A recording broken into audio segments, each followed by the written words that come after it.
My name is Duddits, I do builds and stuff. Today's video is going to be about the exotic rewards from the Rite of the 9. And it's about my favourite burr in the whole game. In fact, it's probably my favourite exotic in the full game, the hierarchy of needs, and why you should choose this burr for your exotic reward. I am in love with hierarchy of needs. I have been since I've got it, and you can actually get it via the ritual initiation quest from the Rite of the 9. Pop to eternity. Once you've completed it, you get a pick of 3 things. You get the hierarchy, the navigator, which is also a decent weapon, and the Galahorn catalyst. But I want to convince you, if you don't have the hierarchy already, you need to get it, because this little combo makes everything in game super easy. Even GMs, any season, anytime. Stay tuned.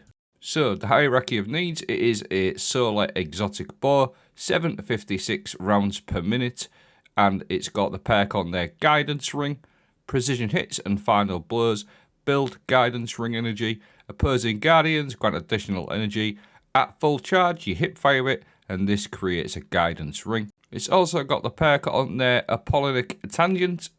Arrows fired through the guidance ring release seeking projectiles which do more damage based on distance travelled. So it actually fires a bow and then about 3 or 4 little projectiles that also do damage. It's also got the catalyst on there. Now I'm not going to sort of like mask the fact that this catalyst is absolutely crucial to this bow. Deploying a guidance ring or striking a target with a seeking projectile improves the draw time, reload speed for a moderate duration. It makes it really snappy. So this is what the bow does. You'll notice a guidance ring is 0. I get a precision kill and that gives me 2. A precision hit will give me ×1. But once you've got 1 precision kill, it will actually give you 2. And 1 hit will actually just give you 1. So once you've done that, you can hip fire it, get your guidance ring going, and then you can just start spamming. Once you've got your guidance ring up, it's really easy to keep that guidance ring going. And the other thing with this bow, it actually gives you some absolutely crazy super energy, because that's the precision hits and all them little seeking projectiles all doing damage. Gives you an absolute crap ton of super energy. And it actually does a crap ton of damage as well. Like GMs, any season, solar burn or no solar burn, strand burn, arc burn, whatever you want, it does not matter. This bow doesn't give 2 hoots about what burn it is. Once you've got a guidance ring going, this absolutely deletes.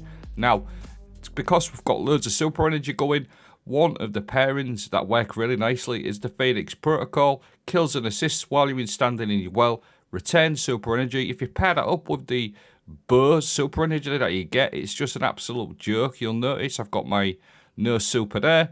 Put my Phoenix Protocol down. You're going to get at least half your super back. You actually get a lot more than half your super back with this bow as well. You'll see in this clip here. Once you've got your well down, get your ring up and just start going absolutely crazy.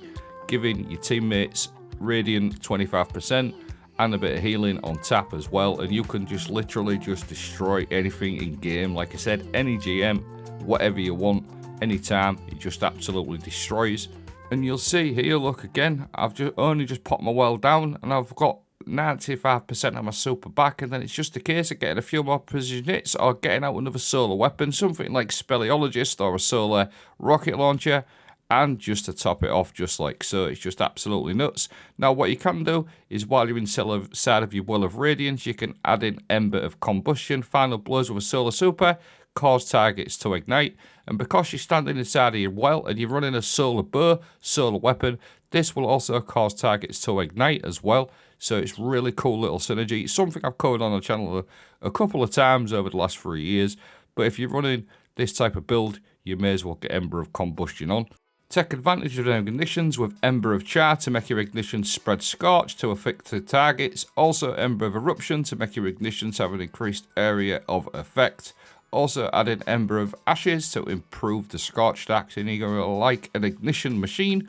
You'll see in this clip here, little pop, look at the state of that. You're also giving your bow ignitions, so it's an all-round absolute beast of a setup. And like I said a couple of times, any time of the season, any season, it doesn't matter, any GM, you can make this work very, very easy. And do not listen to anybody who tells you this bow is bad. listen to me, it is not. I've used it pretty much every single season since it's come out. This bird is an absolute beast. What I'm going to do is I will link a couple of other videos as well, which I've also done builds with over the last sort of like 3 years with this. I've also done a Prismatic Warlock build with Spirit of Harmony and Spirit of the Apotheosis, which also is an absolute joke. I will link that video, so if you want a Prismatic build, I highly suggest you check that one out. But again, look, Sunless Cell, loads of different situations you can use this little setup for clearing ads.